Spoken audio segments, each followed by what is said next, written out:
एका गावात एक खूप रागीट माणूस राहत होता.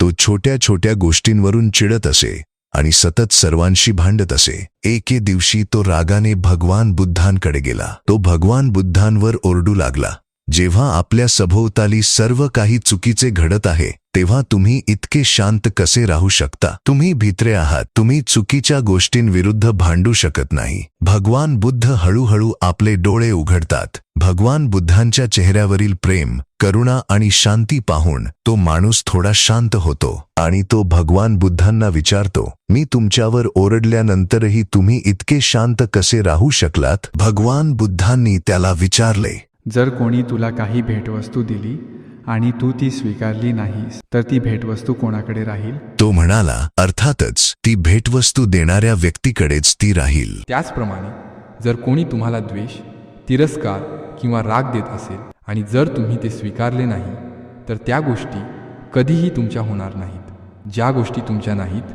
त्या तुम्हाला कधीही त्रास देत नाहीत. ज्यांच्यामध्ये क्रोध, द्वेष, तिरस्कार हे विकार येतात त्यांनाच त्याचा त्रास भोगावा लागतो. त्या रागीट माणसाला त्याच्या विकारांची जाणीव होते आणि तो त्या विकारातून मुक्त होतो. तो भगवान बुद्धांना आदरपूर्वक नमस्कार करतो. अशा प्रकारे भगवान बुद्ध जगाला प्रेम आणि शांतीचा संदेश देतात.